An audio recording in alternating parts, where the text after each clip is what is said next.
E para debater esse tema, eu tenho a alegria de receber uma convidada muito especial, que é a minha amiga Michele Ferrari, advogada, minha presidente, né, é presidente do Conselho da Comissão do Direito da Criança e Adolescente da OAB Paraíba. E fizemos esse convite para ela e ela aceitou de pronto, de imediato, para estarmos falando sobre esse tema. Então, já já eu vou passar a palavra para ela se apresentar rapidinho. Mas nessa conversa inicial, eu queria agradecer de forma muito especial também a minha pastora, a pastora Tayana, né, e também ao Cristiano, esse casal que tem se desdobrado nesse período difícil e que tem sido uma inspiração para nós, né? Enquanto muita gente aí tem visto imensas dificuldades para permanecer no pastoreio, para fazer acontecer o pastoreio, a pastora Tayana tem sido uma inspiração para todos nós, porque não tem se furtado de maneira alguma em continuar tratando dos temas importantes, cuidando, né, amando as pessoas e criando alternativas. Então, ela nos deu esse desafio de falar sobre esse tema, e a gente agradece, né, eu agradeço a confiança, agradeço a oportunidade que foi aberta. Então, nesse momento, já faço um louvor especial à vida dela, à vida do Cristiano, à vida da pastora Tayana, à vida da Igreja Metodista, e ao passo que eu convido vocês a participarem conosco. Né? E vamos tentar manter nesse espaço um momento de bate-papo mesmo. Fiquem à vontade para fazer as intervenções. Né? Na medida que vocês forem fazendo as perguntas, vou ficar atento aqui para a gente passar para a nossa debatedora, tá bom? Então, primeiramente, Deus abençoe a todos, convida mais gente, vamos estar juntos aqui, né? Já agradecendo a presença de tanta gente maravilhosa que já está chegando aí, pessoas que eu conheço, alguns que a gente vai conhecendo, né? E aí a gente vai se conhecer aqui. Então, rapidamente, vou passar aqui para a nossa amiga, doutora Michele Ferrari.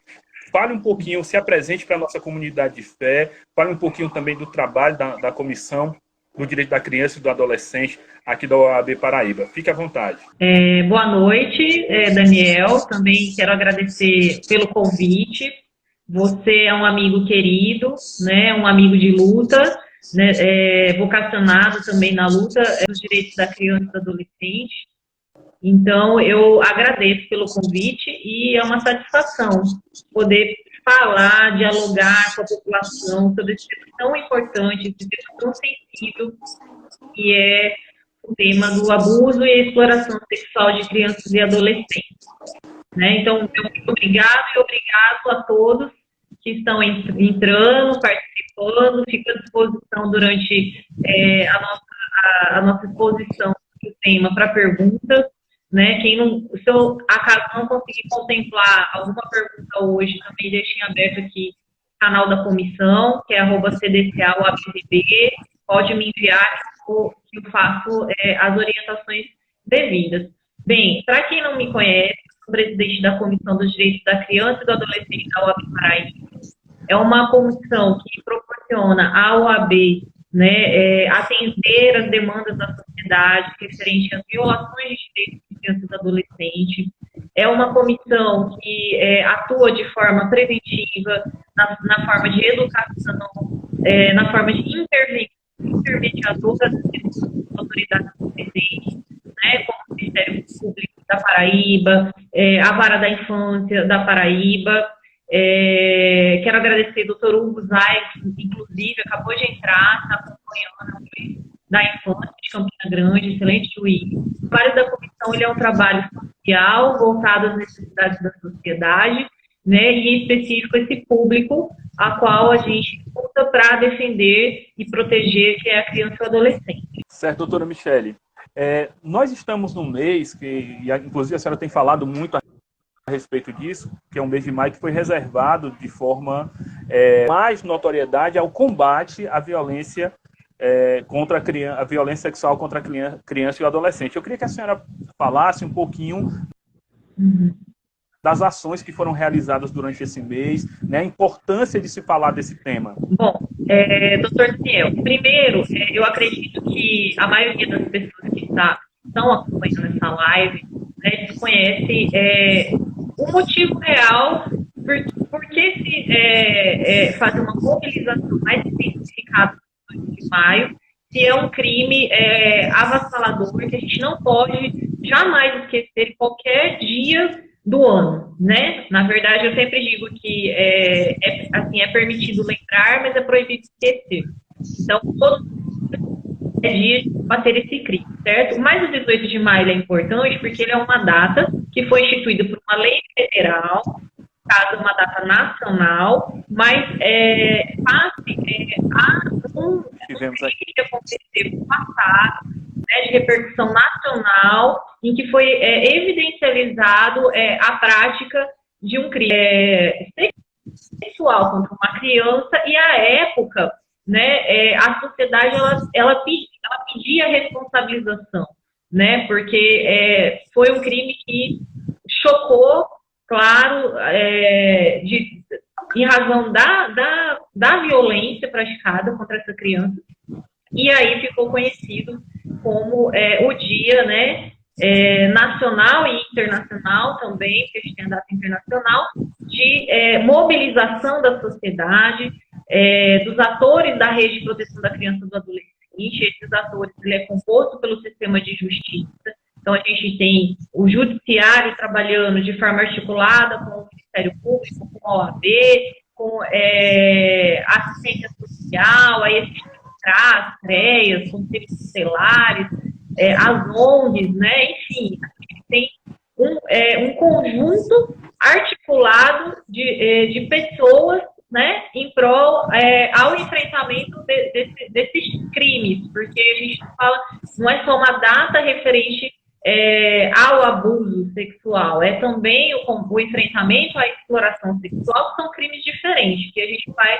conversar um pouquinho daqui a pouco, né, a respeito deles, para que as pessoas compreendam de fato o que é, como identificar, porque muitas vezes a gente vê pessoas que ela está de frente, né, de uma situação que evidencia a prática de um crime, mas ela não sabe identificar que aquilo é crime. Às vezes eu vejo muitas pessoas achando que, quando pensa assim, sexual, só conjunção carnal, só a questão da prática violenta do sexo, né, da imposição do sexo com a criança, e não é. Violência sexual é o gênero, e aí dentro desse gênero a gente vai ter os crimes de forma, né, especificada, e aí nós vamos ter várias tipificações diferentes. Eu queria começar adentrando propriamente no tema, que a senhora nos ajudasse aqui compreendendo como a gente pode definir o que seria abuso sexual e adolescente. Qual seria a definição desse crime, né, e para que a gente, diante, né, de fatos relacionados a isso, como nós poderíamos dizer, pronto, esse é o crime tipificado como abuso sexual contra a criança e adolescente. Daniel, me permita, antes de entrar nessa situação, explicar o seguinte. Primeiro, né, a violência sexual contra a criança e adolescente, ela acontece em qualquer lugar, em qualquer forma de família, na comunidade, independe de situação econômica, então ele é um crime que acontece em qualquer lugar, certo? Quando a gente fala em violência sexual, a gente tem que compreender que a gente tem o abuso sexual e a exploração de crianças e adolescentes. Então, é diferente, né? O abuso sexual, como eu lhe disse, ele pode acontecer dentro ou fora do núcleo familiar, ou seja, dentro da casa onde da onde aquela criança reside, ou fora também, né? Na vizinhança, na comunidade, na escola. E a gente vê vários casos aí noticiados pela mídia para que as pessoas que estão nos assistindo compreendam, né? Que não é só dentro, mas infelizmente, né? A maioria dos casos são praticados, né? Por pessoas da família daquela criança. Né, pelo pai, pelo padrasto, pelo avô, ou então um vizinho, um primo, um irmão, né? Então, veja que esse crime ele é tanto intrafamiliar, fora, né, praticado por quem é de fora da família, ou intrafamiliar, de quem é pessoa de dentro da família, né, respectivamente. Então, veja, o abuso sexual, ele pode ser sem o contato físico, é um crime que pode acontecer sem o contato físico, ou, né, com o contato físico. E aí a gente vê os casos onde acontece a conjunção carnal, de forma positiva, com violência ou sem violência, certo? Então, veja, o abuso sexual sem contato físico, ele corresponde a práticas sexuais que não envolvem contato físico, né? E pode acontecer de várias formas. Por exemplo, né? Exemplos aqui. O assédio sexual, crime que caracteriza através das propostas de relações sexuais por chantagem ou ameaça. Então, você pode, né, propor a relação sexual e ameaçar, chantagear, né? Então, até que a conjunção carnal aconteça, né, que aquele crime, né, se perpetue, já está acontecendo outro crime, porque aquele adulto, enfim, ele está chantageando aquela criança para conseguir o que ele quer, que é a relação sexual, certo? Aí nós temos o abuso sexual verbal, né? Que ele se caracteriza através de conversas abertas, né? Como telefonemas sobre atividades sexuais, né? WhatsApp, mensagem, tudo com o fim do quê? Né? De despertar o interesse daquela criança ou adolescente ou chocá-lo, né? Nós temos também outro tipo de crime, também, que é o abuso, mas na forma do exibicionismo. Que tipo de crime é esse, né? É aquele ato da pessoa mostrar, né? Ou se masturbar em frente às crianças ou adolescentes, né? Então, eu lembro muito... Recentemente eu vi uma reportagem numa cidade no interior, né, aqui da Paraíba, mas que tinha um homem que ele ficava dentro do carro, na porta da escola, né, das crianças, e determinada criança, quando saía da escola, sempre se deparava com esse indivíduo, né, praticando o crime de exibicionismo, né, tocando as partes genitais, enfim. Então, esse é um tipo também de crime, né. Nós temos também voyeurismo, que é o ato de observar fixamente, né, os atos ou órgãos sexuais de outras pessoas, né, quando elas não desejam ser vistas. Lembra que há um tempo atrás a gente teve um fato, né, de um treinador, né, não me recordo se você também acompanhou, de um treinador que ficava espionando adolescentes que eram jogadores de futebol, né, tomar banho. Então, isso é um crime, né, e é um crime sexual, né, tem nessa forma de abuso sem contato físico, certo? E, por fim, a gente tem a pornografia, né, que é considerado um abuso sexual também, sem o contato físico, mas é um crime, né, que é aqueles casos em que uma pessoa mostra, né, material pornográfico à criança ou adolescente, né? Então, veja, além todos esses casos que eu relacionei, aliás, todos esses crimes que eu relacionei, que são tipificados, né, no Estatuto da Criança e do Adolescente e também no Código Penal, esses crimes, eles são de abuso sexual sem o contato físico.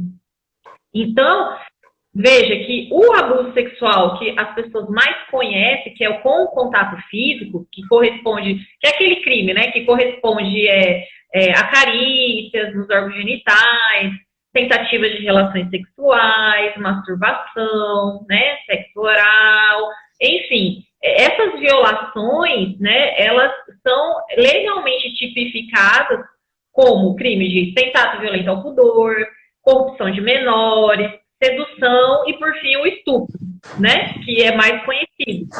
Então, é importante a gente perceber que o abuso sexual, ele pode acontecer de várias formas, né, e a gente tem que estar atento a todos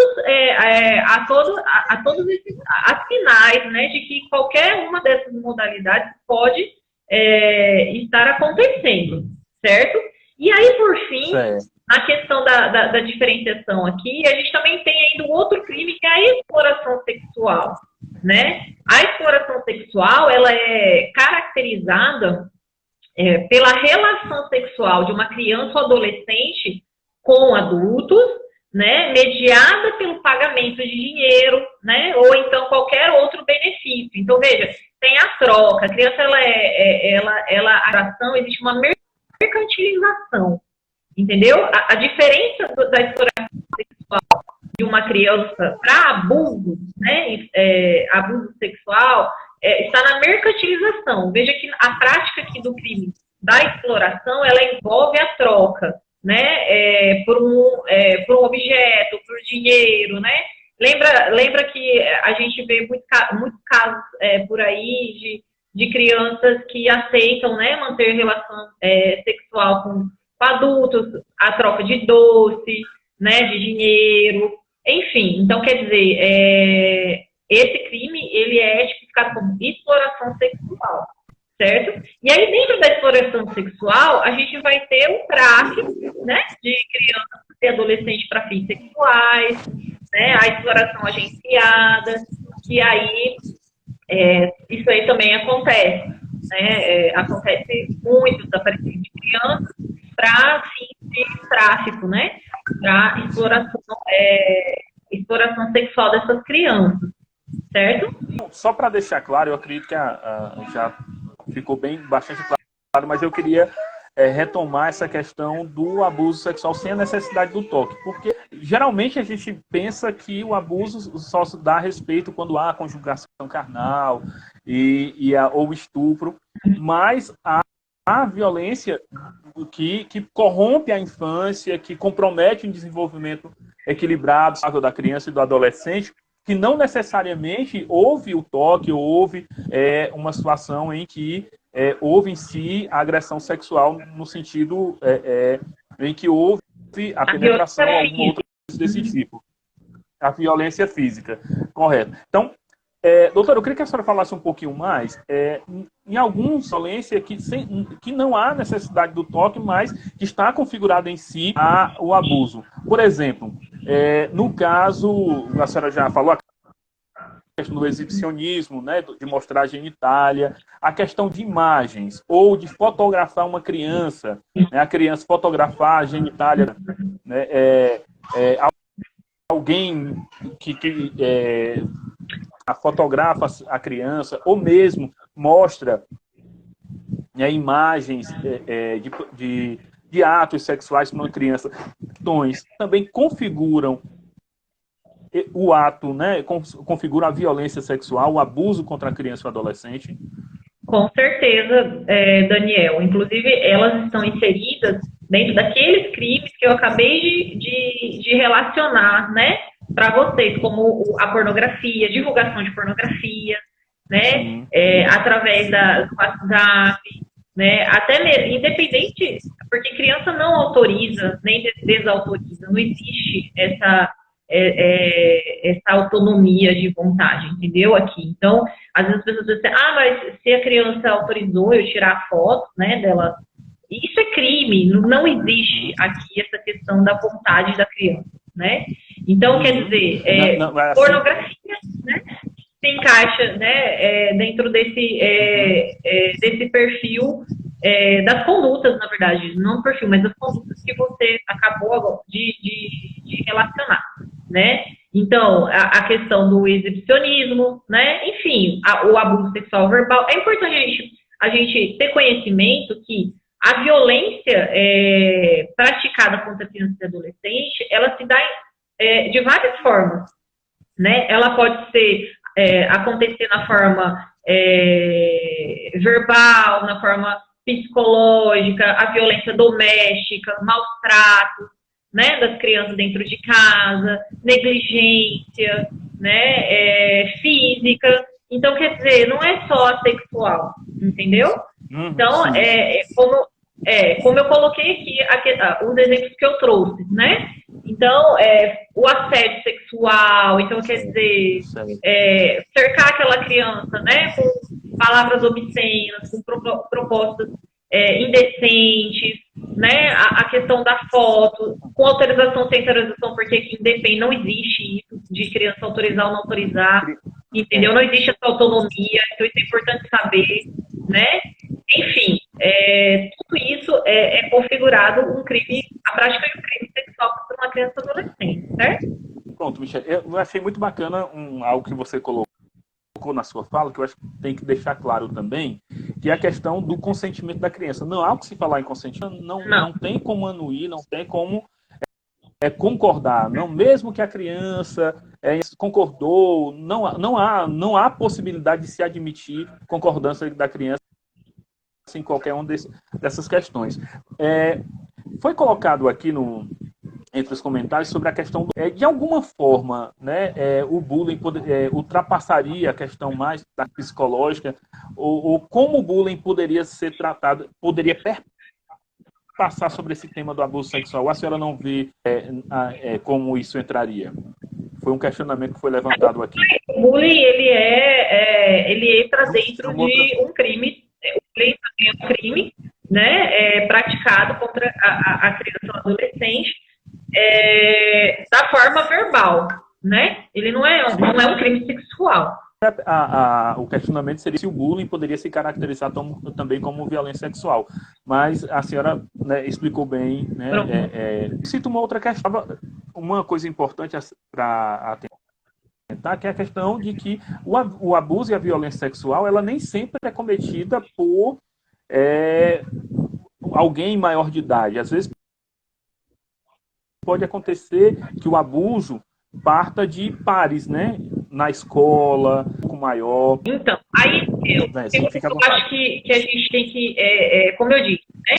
Esse crime é um crime que ele pode ser praticado tanto intrafamiliar como fora, né, da família. Então, aí quando a gente fala fora da família, pode ser praticado por qualquer pessoa, né? Pode ser alguém do convívio daquela criança na escola, né, na vizinhança, na comunidade, na igreja, entendeu? Então, isso é importante saber que qualquer pessoa comete este crime. Né? Não tem assim, uma...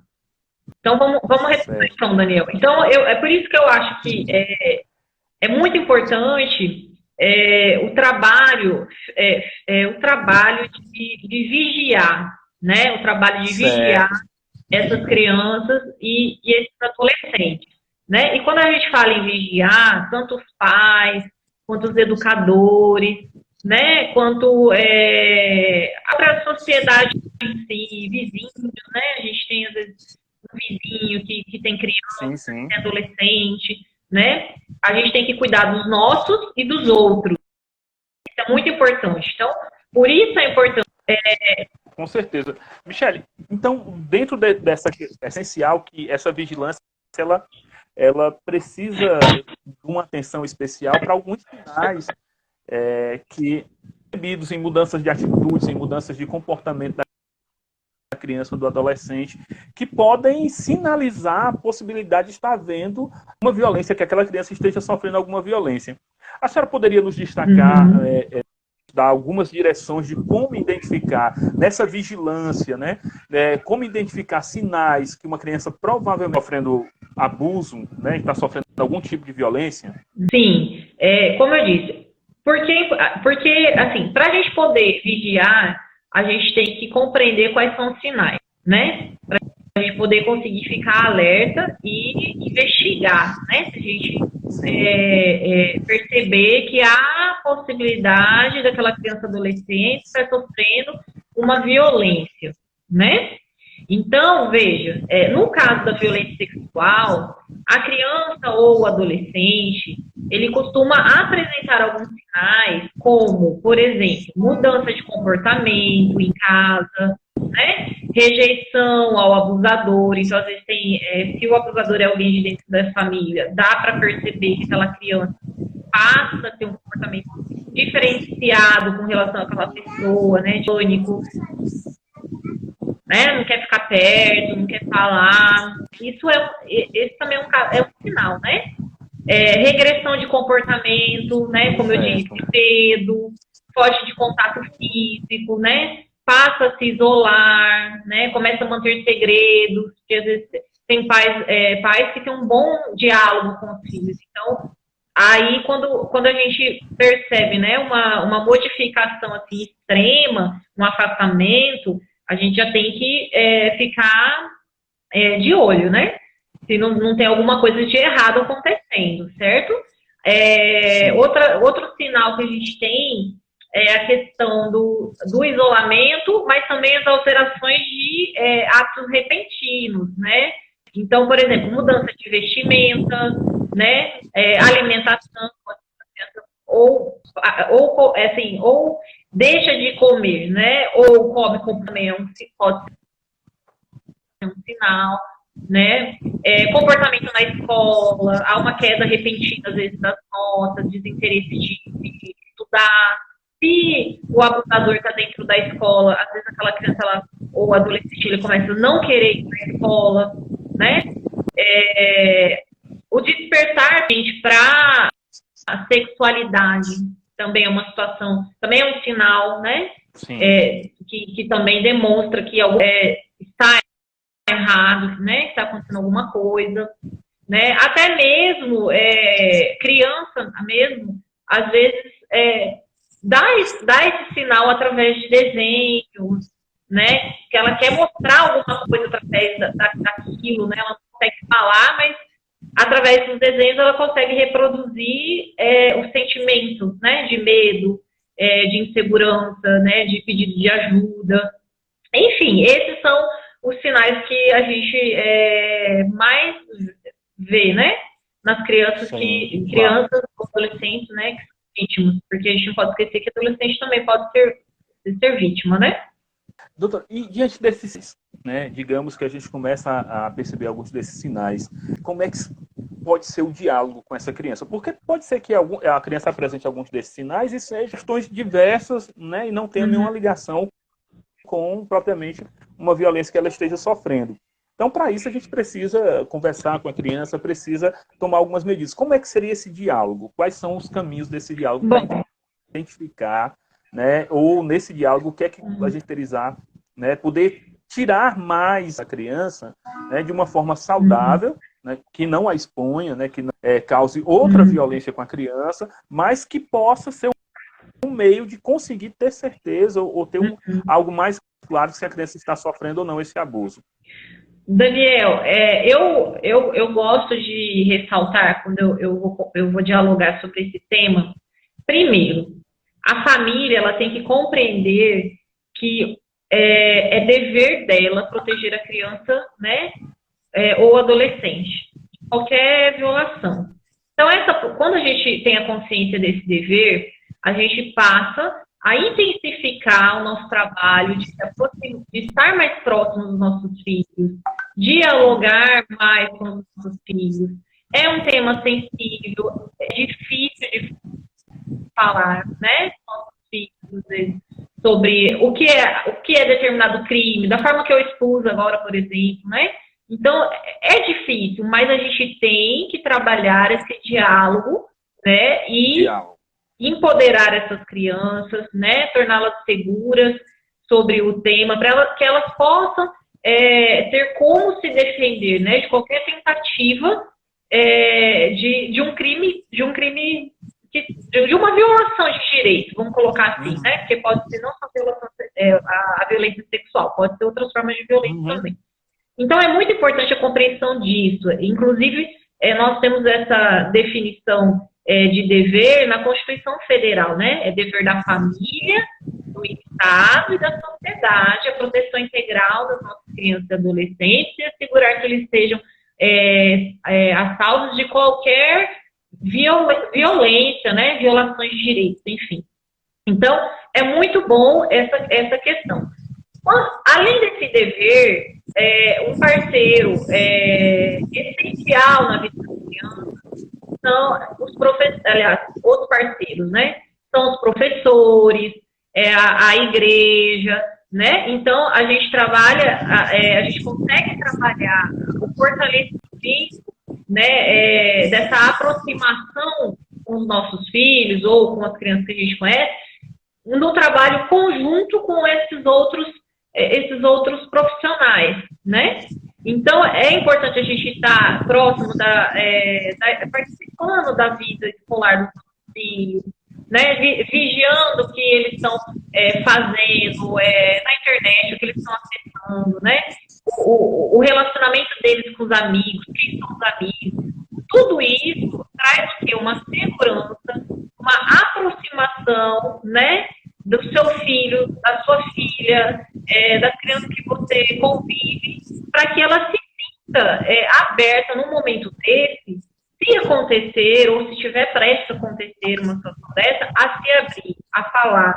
Porque a gente não tem como técnicas, né, de como fazer essa criança falar. Para isso, a gente precisa ter um auxílio em determinadas situações, um profissional apropriado, específico, um psicólogo, né, um terapeuta, como eu falei, a questão do papel fundamental do professor, né, na escola, na vida das nossas crianças, dos nossos adolescentes. Então, eu acredito que assim, não tem como a gente, não se trata de obrigar a criança ou adolescente a falar. Ele só vai falar se ele se sentir acolhido, né? Por quê? Porque é um crime que maltrata a alma, que vergonha, né? Então, e outra, a gente vê que as vítimas, elas têm medo de falar e as pessoas não acreditarem, do pai e a mãe não acreditar, principalmente quando o abusador é alguém de dentro da família. Então, por isso que eu digo que trabalhar o fortalecimento desse relacionamento, né, da criança com o pai, com a mãe, com a igreja, né, com a escola, com os professores, é muito importante e também esse trabalho em conjunto, tá certo? Nessa questão da acolhida, que é fundamental, porque muitas vezes o pai, a mãe, às vezes o responsável, acaba, quando a criança traz uma demanda como essa, acaba brigando, né, reclamando com a criança. Criança, deixa de fazer isso. Ou quando a criança apresenta um comportamento diferente, começa a reclamar, né? Menino, deixa de fazer coisa feia. Né? Então, essa questão da acolhida, de trazer a criança, o que está acontecendo com a vida dela é fundamental. Dentro disso, eu queria trazer a comunidade no sentido de que o papel do professor da escola dominical. Michele, como, né, o professor e a professora da escola dominical poderia ser esse parceiro, esse lugar de acolhida também e de diálogo com essa criança, com esse adolescente? Porque em muitos locais, tratar desse tema é um tabu. Né?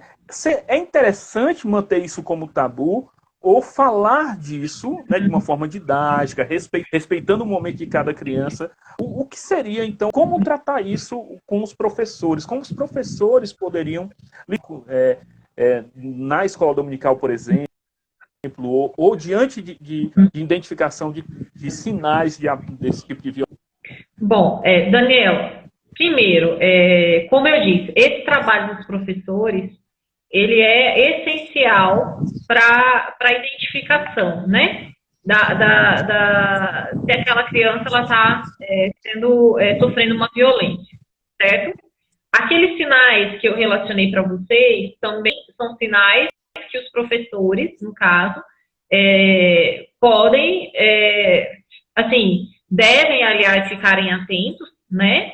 E, diante de qualquer evidência de sinal, primeiro, chamar a família, né? Tentar conversar, dialogar a respeito, né? E, claro, lembrar que também é um dever de todos não silenciar, né?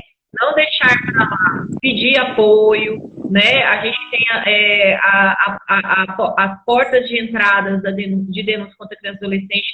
Uma delas é o Conselho Tutelar, né? E aí o Conselho Tutelar, ele geralmente ele notifica a família, e aí depois ele faz encaminhamento para as autoridades competentes. A gente também tem a polícia, né?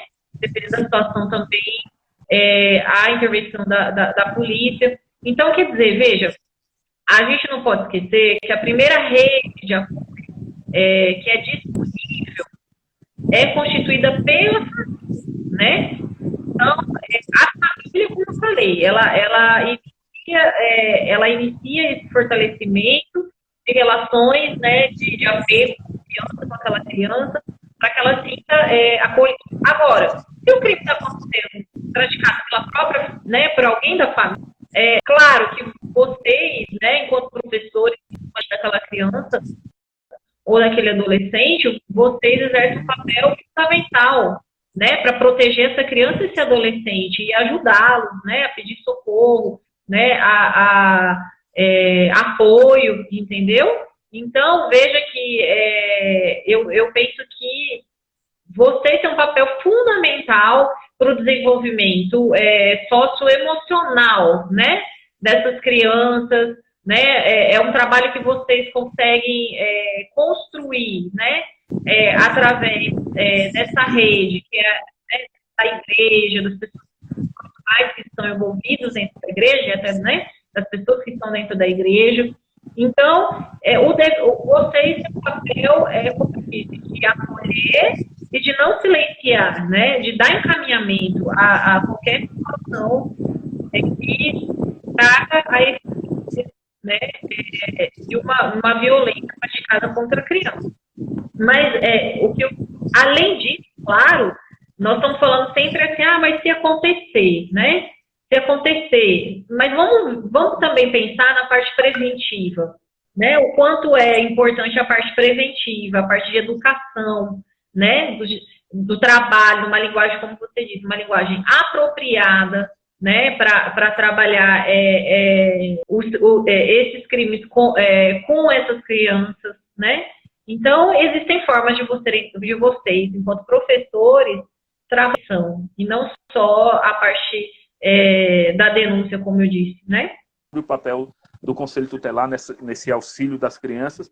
E interessante que foi a respeito desse período, né? Esse período, a dificuldade, muita gente está encontrando dificuldade a ter acesso a canais de denúncia. E como é que está funcionando, né, as denúncias? No caso, quando assim pode ser feito essa denúncia, no sentido de proteger, continuar a proteção da criança, e também nesse período de forma específica. Há alguns canais que a denúncia? Sim. Primeiro, né, antes de eu relacionar os canais, você tinha feito a pergunta relacionada ao Conselho Tutelar, né, a importância. O Conselho Tutelar, ele funciona, ele tem a função de zelar pela proteção da criança e do adolescente, zelar a proteção da criança e do adolescente, né? Então, a gente fala, qualquer situação, leve ao Conselho Tutelar ou chame a polícia, né? Mas hoje a gente tem outros canais, como o Disque 100, né? Que é um Disque nacional, direitos humanos, o pessoal pode ligar e fazer a denúncia. Pode ser feita de forma anônima a denúncia, né? O 3, que é o Disque da Paraíba, e tem o Disque 150 do município de João Pessoa. O Conselho Tutelar, se a vítima, a família, for até o Conselho Tutelar da sua região, vai ter um vigia lá que vai imediatamente comunicar o conselheiro de plantão. Mas o atendimento do Conselho Tutelar, neste período de isolamento social, está acontecendo de forma remota. Então, na página, tanto na página do CMDCA, que é o Conselho Municipal de Direitos da Criança e do Adolescente, quanto a página deles no Instagram, na nossa página também da comissão, né, @CDCA-OAB-PB, tem a relação dos telefones por região de cada conselho, os telefones que você consegue ligar e fazer a denúncia ou solicitar apoio do Conselho Tutelar. Desse telefone, também há o canal de denúncia, também de pedido de apoio da polícia, né? Pode ligar para a polícia. E também temos também o Ministério Público, a Vara da Juventude, né? Que também são lugares que podem ser acionados, né? No caso de uma violência, certo? E aí, com relação só aqui aproveitando o ensejo, Daniel, quando você falou sobre a questão desse período de isolamento, é importante a gente refletir que, com esse isolamento, né, houve um agravamento dos riscos, né, abuso, né, exploração contra criança e adolescente, em razão dessa contenção da população. Por quê? Porque como a criança e adolescente ele está com acesso restrito, né, a algumas atividades, principalmente a escola, que funciona, que tem um papel fundamental, né, para identificar esses sinais de violência contra a criança ou adolescente e fazer a notificação para o conselho tutelar. Então, como a criança ela não está frequentando, fica mais difícil daquela criança que está sofrendo uma violência dentro de casa. Isso não é só violência sexual, tá, gente? A gente vê a questão dos maus tratos, né? Lembrando que a grande parte de crianças e adolescentes do nosso país é uma parcela que demonstra carência, né? Que enfrenta sérias dificuldades assim no âmbito familiar, isso financeiro, né? Não só financeiro, mas também a questão de vícios, né? Então, às vezes tem um pai ou uma mãe que tem problema com drogas, com alcoolismo. Então, como é que se diz? O isolamento, né? A contenção de todas essas pessoas dentro de um mesmo ambiente, dentro de um ambiente, isso aumenta o risco da prática de violência, entendeu? Então, é muito importante a gente entender por que isso acontece, né? Porque crianças e essas crianças e essas famílias, essa parcela que eu disse, já é uma parcela vulnerável por conta, né, da exclusão socioeconômica, né? E vivem em lugares superlotados, né? Encontram, assim, em situações realmente, de forma particular, situação de risco mesmo. Então, a nossa realidade hoje é de famílias que perderam sua única fonte de renda, né? Estão acometidos pelo desemprego. Então, a gente vê o rompimento do acesso, né, a serviços básicos, né? Você que é meu amigo de luta, né? A gente vê muito isso, a gente estuda e vive isso, né? Vive essa realidade, né? O contato com essas famílias, que teve agora completamente restringido, né? Acesso a serviços de apoio comunitário, espaços de educação, de lazer. Então, tudo isso proporciona o aumento de riscos, né, de crimes contra essas crianças, principalmente os maus tratos, né, a negligência, a questão da exploração, né, a gente vê família que submete o filho à exploração sexual, que é um crime, né, submete a criança a ter esmola, né, e aí nós vemos o fenômeno da esmolagem acontecer. Então, assim, é um momento muito difícil, né, que a gente está vivendo, um cenário, né, a realidade que a gente está vivendo. Então, a gente tem que levar em consideração todos esses fatores, né, para entender por que nesse período o aumento de risco, né, aconteceu, né? Inclusive, a gente tem até uma norma técnica que saiu da Unicef, né, junto com a ONU e a OMS, e também foi essa norma técnica também deu base para orientações do CONANDA, né, para todos os atores da rede de proteção, os profissionais da rede de proteção da criança e do adolescente, de como agir, de quais ações a gente pode realizar nesse momento tão difícil para essas crianças e para as suas famílias também, né? O pessoal tá bem participativo aqui. Eu queria que todos têm em relação à violência quando ocorre no seu familiar. E alguém perguntou um pouquinho atrás, doutora, eu não sei se a senhora vai ter essa resposta, que é se há uma proporção, alguma pesquisa que aponte o percentual de abuso intrafamiliar e o abuso externo, né? Tem algum estudo que mostre a proporção entre esses dois tipos, né? A origem do abuso na família ou externa? Olha, Daniel, deixa eu ver se eu compreendi a pergunta, né? Vou reproduzir da forma que eu entendi. Se o abusador ele comete o crime porque ele já tem um antecedente, ou que o leva a praticar o crime contra aquela criança adolescente. Seria nesse sentido a pergunta? Porque tá ruim o áudio. Não, a pessoa que fez o questionamento queria saber se queria saber, né? Por exemplo, se é maior o percentual de abusos no seio da família ou se é maior o percentual de abusos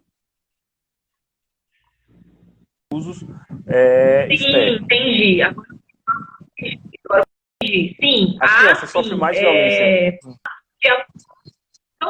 Né, e dados oficiais que apontam que o número maior, né, de crimes acontecem por pessoas, são praticados, né, de crime sexual contra pessoas. Sim, há dados oficiais nesse sentido, certo?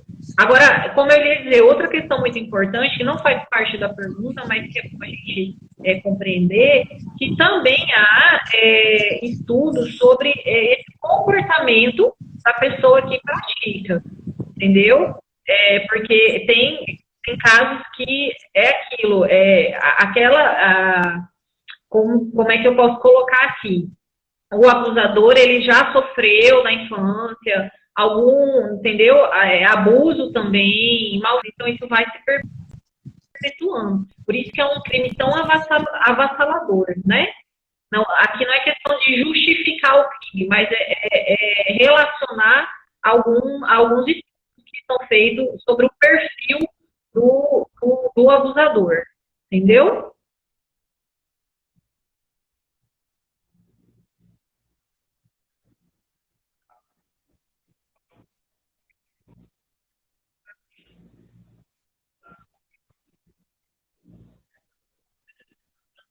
Para as famílias, Eita, eu não estou conseguindo te ouvir, Daniel.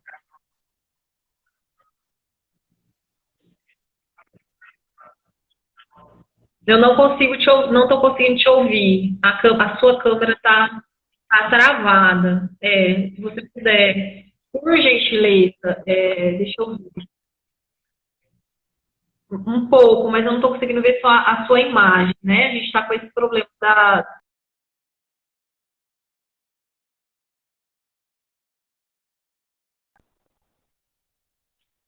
Não, já fiz. gente no grupo. Estão me ouvindo? Pronto, agora doutora, está me ouvindo? Sim. Pronto. Deixa eu fazer a pergunta.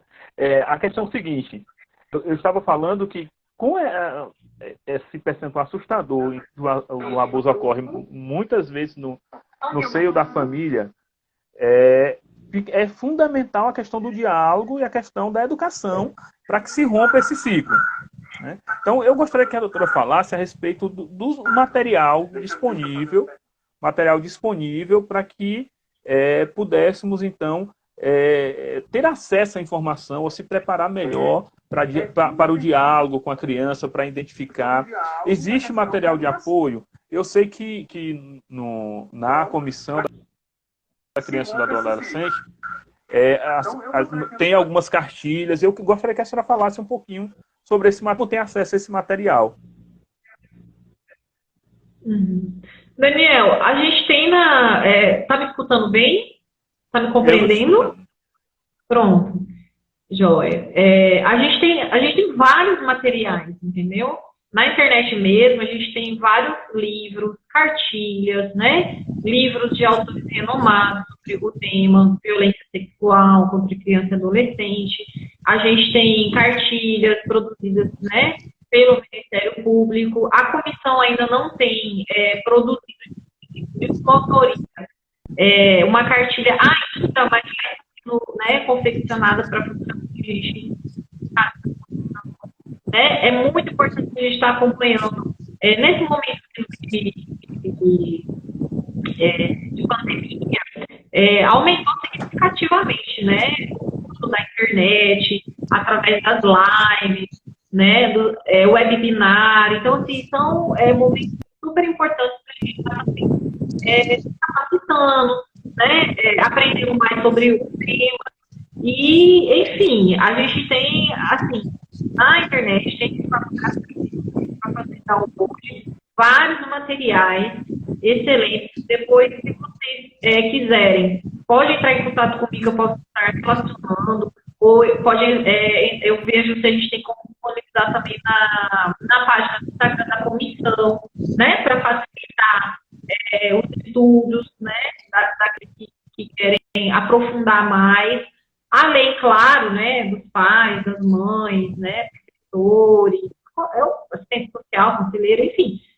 Quem quiser ter acesso ao material, a gente pode fazer um trabalho da comissão para estar divulgando o que a gente tem de importante. E lembrar sempre, né, quando a gente fala em direitos e deveres relacionados à criança e adolescente, nós temos a Constituição Federal, que é importantíssimo, né? Como instrumento de proteção, nós temos o Estatuto da Criança e do Adolescente, claro, certamente tem um sistema de garantias, então todos eles ali estão previstos, né? Enfim, fora as legislações específicas, né? Que na verdade o Estatuto da Criança e do Adolescente ele deu uma base para as legislações que sobrevieram, né? Então, é muito importante mesmo a gente, primeiro, ter um contato, ainda que não seja da área jurídica, com a legislação, como eu disse, Estatuto da Criança e do Adolescente, importantíssimo. Constituição Federal, a gente tem o artigo 227, que vai trazer lá, estampado, né, o princípio da proteção integral, os direitos fundamentais da criança e do adolescente, né, a obrigação da família, né, do Estado, da sociedade, e Estatuto da Criança e do Adolescente. E, claro, aí, como eu disse, tem as outras leis, e aí vai ser um trabalho de pesquisa, né, claro, a gente pode tentar pela comissão, facilitar o acesso de vocês, mesmo que não seja, porque eu sei que tem várias pessoas que estão não é da área jurídica, então não consegue, às vezes, ter, né, esse contato tão fácil, mas a gente pode ajudar, né? A gente pode contribuir aí com o pessoal que quer ter acesso à legislação e à parte de doutrina sobre o tema. Ok. Deixa eu lhe fazer uma outra pergunta. Em relação à rede de proteção, né? Como amparar a criança e adolescente que está sofrendo, né, ou foi vítima de violência? Eu queria que a senhora falasse, eu sei que esse seria um tema para a gente discutir por mais uma hora, um pouco sobre isso, né, porque a gente está falando muito, né, sobre denúncia, né, mas seria importante também entender que, no caso do princípio de abuso, não só a punição é necessária para o infrator, mas também acolher essa criança para que a violência não danos maiores para o desenvolvimento dessa criança, desse adolescente. Então, eu gostaria que a senhora falasse um pouco sobre isso. Sobre o papel da rede de proteção. Isso? Assim, rapidamente, como funciona essa rede de proteção, né, e o papel dela. E o papel da rede? Bom, a rede de proteção, quando a gente fala pra gente, quem atua na área da infância e juventude, é muito comum, né? Rede de proteção, atores da rede, né? Sistema de garantias, são termos muito comuns, mas quem está de fora, às vezes, fica, né, não consegue compreender, né? O que é uma rede. Então, na verdade, a gente tem que pensar de forma sistêmica, né? Quando a gente pensa na rede, a gente pensa assim, vários atores. Então, a gente vai ter aqui conselho tutelar. É como se fosse exatamente uma rede, né? No jeito, na rede mesmo, no jeito de dizer, de falar, né? De conexões. Então, a gente tem conselho tutelar, né? A gente vai ter os CRAS, os Centros de Referência, a Família, o CREAS, né? Nós temos o pessoal da saúde, da educação, sistema de justiça, vai ter o Ministério, vai envolver o Ministério Público, né, o Poder Judiciário, né, a polícia, né, a gente vai ter aqui também conselhos de direito, Conselho Municipal do Direito da Criança e do Adolescente, Conselho Estadual, espaços de discussões, né, legislativas, de políticas públicas. Então, veja, cada um desses órgãos, dessas instituições governamentais ou não governamentais, porque aqui também dentro da rede entre as ONGs, né, que são as organizações, e aí, então, cada um destes é uma coisa. Cada um destes e todos o trabalho de forma articulada através de ações que visam atender a criança e adolescente, né? De uma violação de direitos. E aí, quando a gente fala de direitos, a gente lembra da palavra sistema de garantia. Que foi feito agora há pouco, a respeito quando a violência é de criança para criança. Né? Como lidar com isso, né? E qual seria o caminho para resolver no caso em que essa violência acontece entre crianças, na vizinhança? O que você indicaria? Né? Qual seria o caminho a seguir nesse sentido? Porque, na verdade, talvez aí seja uma violência de mão dupla. Né? Talvez a criança que está abusando também é porque já está sofrendo essa violência em outro ambiente. Eu queria que você falasse um pouco sobre isso. É uma pergunta dura e eu jogo para ti. Mas a questão é pensar na responsabilização, né? Quando a gente fala de criança, a gente sabe que quem se responsabiliza pelos atos de uma criança são os pais, né? Então, numa situação dessa, sim, a gente tem que analisar a questão da responsabilidade, né? Se eu tenho um filho que sofreu um abuso praticado por uma outra criança, né? Na questão da responsabilidade, nós somos advogados, né? Sabemos que nós temos que pensar na questão da responsabilidade dos pais. Se for um adolescente, a gente sabe que tem as medidas, né? Socioeducativas, né? Que esse adolescente ele pode sim ser responsabilizado, né?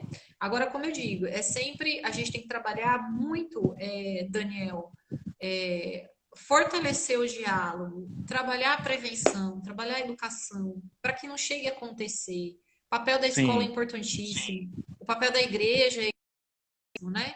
Você na igreja, o seu trabalho ele é essencial, né? Para estar trabalhando a educação, né? Dessas crianças.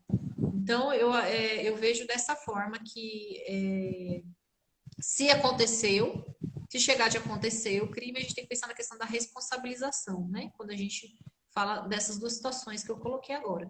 Mas para que não aconteça, o ideal é o quê? Fazer um trabalho preventivo muito perfeito, né? E nós, enquanto pais, vigiar, né? Estar próximo dos nossos filhos, dialogar, cuidar, né? Ver com quem anda. Tudo que a gente já colocou aqui nessas mais de 1 hora já deu, né? De diálogo e o pessoal aí participando, bacana isso, porque é um tema muito sensível, é um tema muito, muito importante, né? Um tema que não é fácil de trabalhar, né? É difícil da gente, enquanto pai, mãe, falar sobre isso com seus filhos, né? A gente tem materiais, inclusive sendo divulgados agora nesse mês, que é o mês da campanha Faça Bonito, né?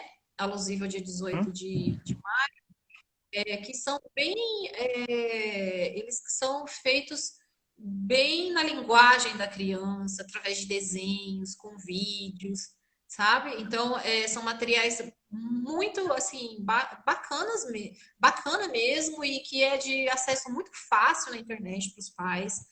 Então, na nossa página da comissão, a gente procura também sempre trazer, né, o que há de melhor na perspectiva de trabalhos do direito da criança e do adolescente. Então, a gente sempre coloca vídeos, né, para compartilhar com as crianças, usar em casa, sabe? Isso é importante. A gente tem que quebrar essa cultura, sabe, Daniel, de que Silêncio. não podemos falar determinados assuntos com nossos filhos, né? Infelizmente, nós temos um mundo lá fora que não está fácil, assim, de educar os nossos filhos, né? A gente educa assim, da melhor maneira, mas a partir do momento que ele sai da nossa vista, da nossa casa, lá fora tem muitas tentações, muitas provações, infelizmente pessoas ruins, né? Então a gente não pode esquecer hoje que é muito importante a gente tentar quebrar essa cultura do silêncio, né? Diminuir trabalhar, não é diminuir, mas trabalhar essa insegurança, né? Como é que eu vou tocar nesse com o meu filho? Se sente uma dificuldade de falar, né, sobre os crimes sexuais, sobre os sinais, enfim, procure apoio, né? A gente tem psicólogo, a gente tem assistente social, enfim, a Uhum. gente tem toda uma equipe multidisciplinar que pode prestar esse apoio a essa família. Enfim, então eu acho que a gente tem que falar sobre violência sexual com as nossas crianças, nossos adolescentes. É muito importante para que eles também consigam compreender quando eles estiverem diante de uma situação, né, que eles têm que contar, né, que eles têm que levar adiante. Porque às vezes nem aconteceu, mas se tem alguém que está cercando, né, aquela criança, aquele adolescente com mal intencionado, então a criança que está sabendo determinados sinais, né, uma tentativa, né, de violação, Sim. ela vai conseguir chegar e conversar com os pais, né, contar, né, o que está acontecendo, enfim, ou na igreja mesmo, né, que é uma comunidade, que é uma família, né, porque a igreja é uma família. Então, eu acho que é isso, né, que eu queria colocar aqui para vocês sobre esse tema tão importante, tão relevante. Não me preocupo com questão do tempo, porque para mim é honroso trabalhar, enfrentar o abuso e exploração sexual de crianças e adolescentes. Faço isso com muita dedicação, porque realmente algo assim, é um crime que ele marca para sempre. Teve algum momento do nosso bate-papo que você acho que trouxe de como apagar isso, né? Esse crime, uma criança que foi vítima. Olha, é difícil, né? Eu acho, eu posso até errar, mas eu arrisco dizer que não apaga, né? O que acontece é que através de apoio, isso é assim, um pouco diminuído, né? É um pouco esquecido, mas é um trauma, né? A gente tem que trabalhar aqui que as vítimas sofrem um trauma, assim, uma dor na alma, né? Então você vai essa vítima enquanto criança, quando for adulto, né? Provavelmente Continua pode ter carregando. segurança nos seus relacionamentos pessoais, né? Digo afetivos, pode ter segurança profissionalmente, mas claro, né? Fazendo o devido acompanhamento, essa dor pode ser amenizada. Mas na minha opinião, acredito que é muito difícil apagar. Então, é muito importante a gente trabalhar a prevenção. Vamos cuidar dos nossos filhos, como eu digo, vamos cuidar dos nossos e É dos verdade. outros, né? Porque o nosso dever não é só com os nossos, né? Os nossos filhos. Porque às vezes a gente acha assim, olha, eu tenho conhecimento de que está acontecendo um crime, vamos dizer, né? Uma violência do meu vizinho com o filho, né? Praticando com o filho, com a filha, com o enteado, enfim. Mas deixa pra lá, porque não é problema meu. O problema meu é só o que acontece na minha casa. Isso é errado, isso é desumano, né? A gente tem que trabalhar também esse olhar humanizado para Claro. os problemas dos outros, né? Aquela coisa de que, de mulher, de marido que mete a colher. Problema do meu vizinho, não meta a colher, não. A gente tem que meter a colher sim, né? A gente não pode silenciar, né? Que sempre tá se sentir encorajado para denunciar, né? Então, por isso que eu digo, cuide dos seus e cuide dos outros. Isso é o dever que é tutelado, né, pela Constituição Federal, quando ele fala dever, proteção integral da criança e do adolescente, da família e da sociedade, né? Enquanto pais, a gente entra como família, dever da família. Eu estou só aqui me apegando à questão dos filhos, mas claro, a gente tem sobrinhos, né? Enfim, tem outras crianças, né, em outras condições vinculadas, que também é nosso dever vigiar e cuidar e proteger. Mas a gente também tem, enquanto sociedade, o dever, a igreja, né, e nós, relacionados à nossa comunidade, a denunciar, a não silenciar. Então, o recado que eu queria deixar aqui para a gente finalizar, né? Eu achei que bem interessante, até no momento que a gente foi e voltou, eu queria até dizer aqui, queria agradecer, doutora Adailton Lacerda, está fazendo parte aqui da nossa live. Ele é aqui o coordenador da infância no estado da Paraíba, juiz, né, da infância e juventude. Então, muito obrigada, doutora Adailton. E eu queria também agradecer a doutora Luciana, que é ouvidora da nossa comissão. Ela me emprestou um livro muito interessante. Aí esse aqui eu já posso até passar para vocês, ó. Não sei se vocês conseguem ver. Conseguem ver aí? Eu vou falar. Depois eu vou disponibilizar a foto lá na página da comissão, tá certo? O título é o seguinte: Abuso Sexual Aconselhando Vítimas, né? De Daiane Manditi. Eu vou passar depois lá, vou deixar disponível lá no Instagram da CDCA, OABPB, né? O livro para vocês. Ele tem uma passagem, para a gente encerrar, muito interessante sobre essa questão que eu trouxe, sobre o dados nossos de cuidar dos outros, né? Que diz o seguinte, já relacionando aqui aos estudos bíblicos, ele diz assim no livro, essa autora, aliás, Isaías fala de um altar para o Senhor no meio da terra do Egito. Ele diz que o altar é um sinal e testemunho ao Senhor dos exércitos na terra do Egito. Ao Senhor clamarão por causa dos opressores e ele lhes enviará um salvador e defensor que os há de livrar. Isaías 19, né? 19, 20. Então, veja, ao falar com veracidade sobre o que vi, isso é a autora relatando, né? Ela foi testemunha de um crime, de uma violência sexual. Ofereço a Deus Todo-Poderoso na terra do inimigo, esperando que o Senhor o dará para apontar o caminho, tanto para conselheiros, quanto para clientes em direção do Salvador e o defensor. Então, aqui ela traz o quê? A questão do papel importante de testemunhar e da a gente sempre ser acolhido, né? Nessa fé, assim, pedir sempre, né? Assim, aponte os nossos caminhos, né? Nos encoraje para a gente trabalhar nesse enfrentamento. E se tiver diante de uma violência, um caso real, né? A gente ter esse encorajamento, né? De ajudar mesmo essa criança ou esse adolescente. Bom, era isso, Daniel, que eu queria deixar aqui hoje. Excelente, doutora.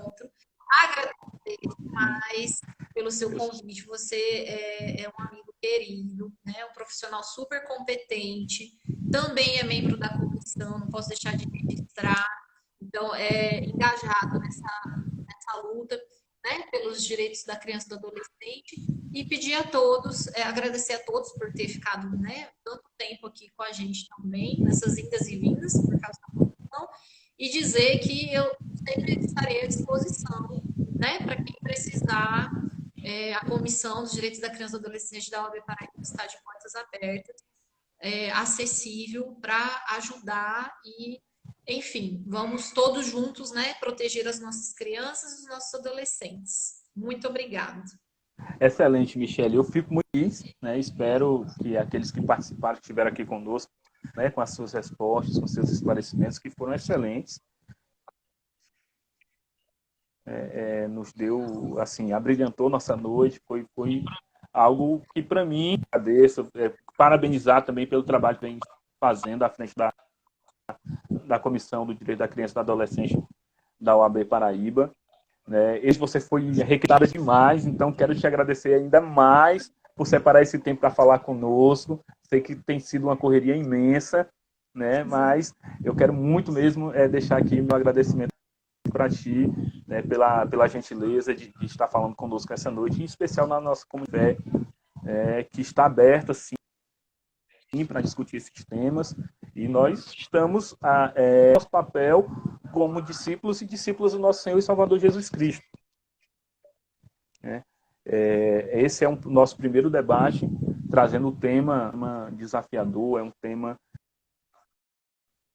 emoções, mexe com o nosso senso de justiça, mas a gente não tem que ter medo de falar, pelo contrário.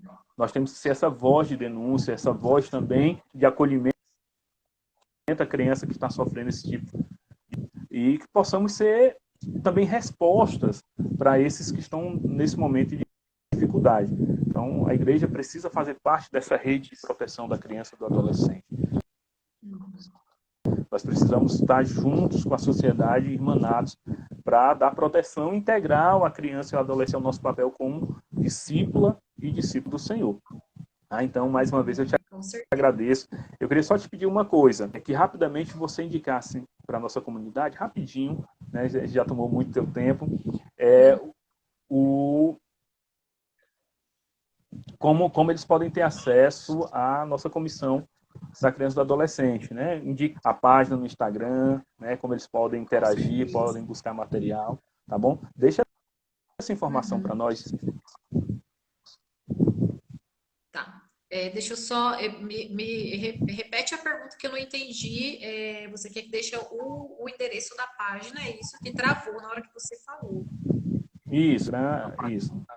Sim, a gente tem a página no Instagram, que é @ né, CDCA-OABPB, né? Então, nessa página a gente coloca lá, a gente vai colocar materiais, né, as lives que estão acontecendo, os webinars, seminários, enfim, tudo relacionado, os eventos relacionados à promoção, né, dos direitos da criança e do adolescente, tá bom? É só acompanhar a página e, como eu disse, a nossa comissão ela tem uma ouvidoria, doutora Luciano Marcelino é a nossa ouvidora, inclusive ela está participando aqui da nossa live, e lá a gente tem essa função de prestar o apoio às famílias, às vítimas, né? Dar encaminhamento às denúncias. Então, também pode procurar lá na OAB ou na nossa página mesmo, né? Através do inbox, na mensagem, pode mandar o contato, a gente entra em contato, enfim, tá? A comissão e a OAB está de prontidão para ajudar, né? Qualquer vítima ou família que precise de apoio, acolhimento e de uma intervenção junto às autoridades competentes, tá bom? Ótimo. Michele, muito obrigado mais uma vez, que Deus te abençoe, que Deus abençoe teus próprios família, né? Quero rogar ao Senhor que Ele te dê uma bênção especial na tua vida, especialmente por atender esse nosso pedido, que contribuiu muito, né, para o crescimento da nossa comunidade de fé, tenho certeza, tá bom? A gente vai deixar esse material gravado também no IGTV da Metodista João Pessoa, né? Depois eu posso também te passar esse material e para que também a gente possa reproduzir da Igreja Metodista João Pessoa. Então, mais uma vez, obrigado. Eu queria agradecer também a todos que estiveram conosco até agora, a todas as perguntas que foram feitas, agradecer mais uma vez a liderança da Igreja Metodista João Pessoa, em especial a pastora Tayana, por esse canal que nos abriu para agora, esse projeto novo de discutir a cidade, os sonhos da cidade. E eu queria lembrar o versículo lá no texto de Jeremias, capítulo 29, versículo: procurai a paz da cidade para onde vos fiz transportar, e orai por ela ao Senhor, porque na sua paz vós terei paz. Então, isso também é o nosso pensamento, isso é o que nós cremos que, como cidadãos do reino de Deus, a paz da cidade, a paz da sociedade faz parte da nossa construção também. Sinalizar o reino daquele que nos chamou das trevas para o reino da sua maravilhosa luz, faz parte a denúncia, a busca, a luz social, e é isso que nós estamos perseguindo. Bom, então, eu queria convidar você que esteve conosco essa noite, acompanhando esse momento, queria te convidar também para a próxima sexta-feira. Nós vamos ainda definir o tema que vai ser tido, mas sempre serão temas que talvez você não escute por aí, nos púlpitos por aí, mas nós traremos aqui para discutir. Então, eu quero te convidar a ter coragem, né, ser um discípulo do Senhor com coragem para combater esses que são tão importantes para a construção da paz na nossa cidade, construção da paz da nossa sociedade. Tá? Então, mais uma vez, obrigado, Michele, boa noite a todos.